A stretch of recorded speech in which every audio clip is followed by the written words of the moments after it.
Hello, I'm Game Retainer, and in this video I'll be going over a handful of locations that are easy to miss on the Navezgane map.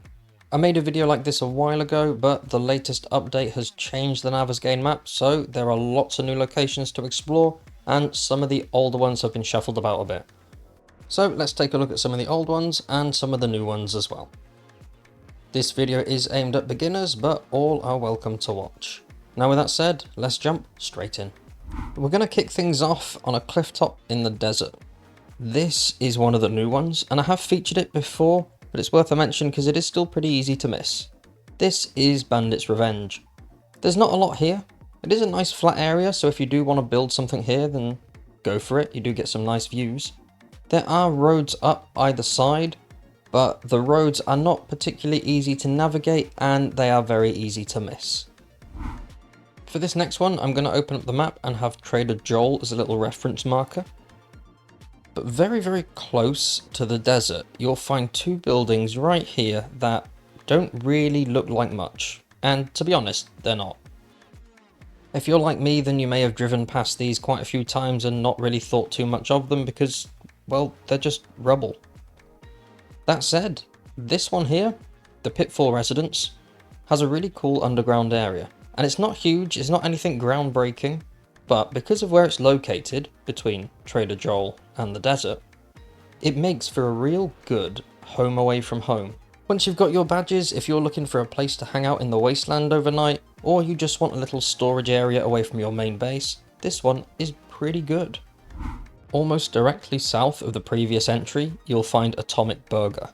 This is technically a tier 0 POI, but the wasteland makes it a bit more difficult than that.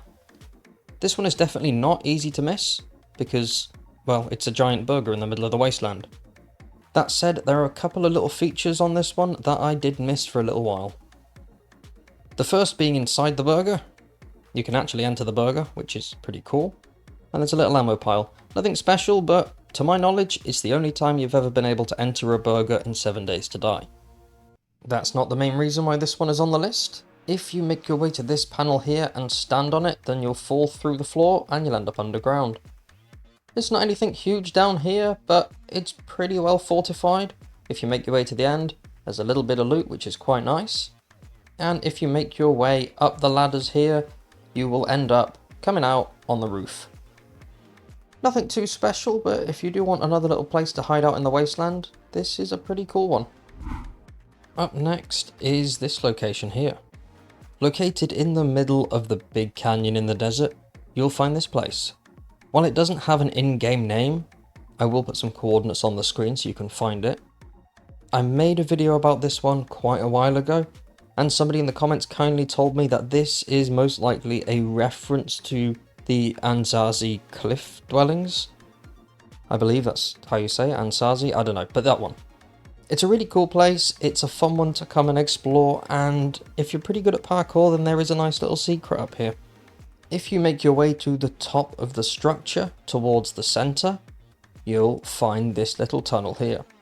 Follow the cave, you'll find some loot, and if you make your way down in here, you'll find an old burial ground, which is a pretty interesting place overall, and I quite like it.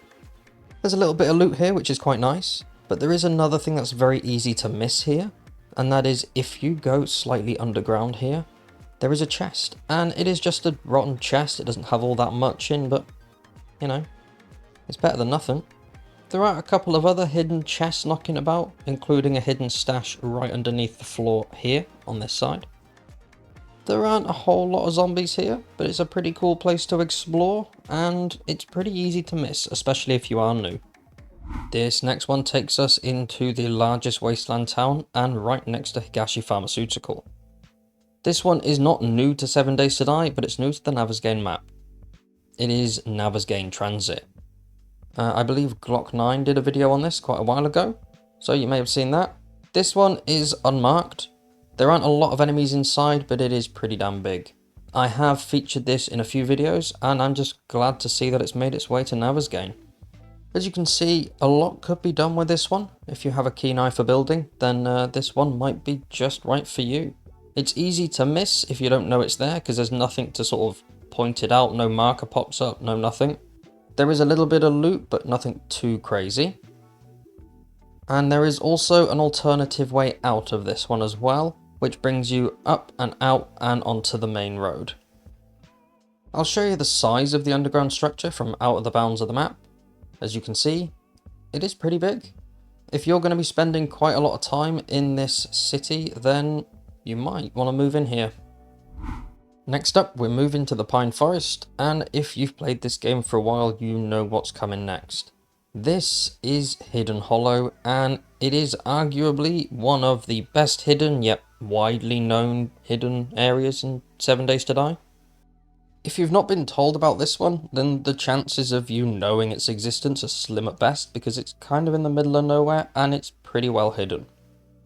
I have covered this one a few times in videos, so I will keep this nice and brief, but it is a tier 0 POI, and the hatch for this one can be found opposite the car, in between these bushes. If you're a lone wolf type of player, then this could be a pretty cool base. That said, it's not going to do you any favours on Horde Night, because zombies do like to dig down, and they will get to you eventually. I'll run through the whole size of this one real quick just so you can see it, but it is not big at all. So if you're playing with friends, might not be the best idea, unless you enjoy the cramped lifestyle. We'll start this next one pretty high in the sky because it's close to the pine forest and the desert. Nestled just inside the wasteland is one of the new POIs. It's a tier 0 and it's not that challenging. It is fun to explore and it is pretty big. This is Crossvein Caverns. And as you can see, it is just a giant hole. This one does spiral off into various little cave systems, nothing too big.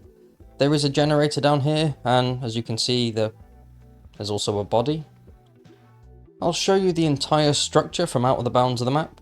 As you can see, it's not overly big. It's pretty good if you do enjoy the game's storytelling, because you can see this is the remains of what looks to be an old survivors colony. Make sure you have a thorough look around, because there are a few loot chests dotted about that you can grab, and you don't want to miss any of them.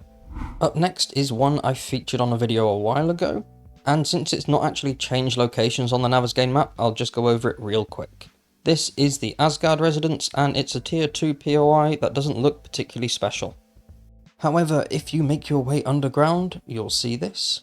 This looks like something straight out of Skyrim, and I absolutely love it. If you make your way inside the church, or whatever this is supposed to be, it's pretty creepy, but it's also pretty well fortified. If you do want to use this as a base, then I would recommend keeping this as a storage room, because it's big, it is pretty much intact, and look at it. It's just awesome. So I hope you found this video useful. As I mentioned at the start of the video, this is mainly for new players, but since there are a few new POIs in the game, some of you veterans might have found this useful as well, hopefully. There are a few more POIs that are pretty well hidden on this map, so if you'd like me to make another video of a similar nature, then let me know. If you are a veteran player, then feel free to use the comment section below and leave some tips for the beginners, because I know they'll be greatly appreciated. As always, thank you very much for watching, and hopefully I'll catch you in the next one.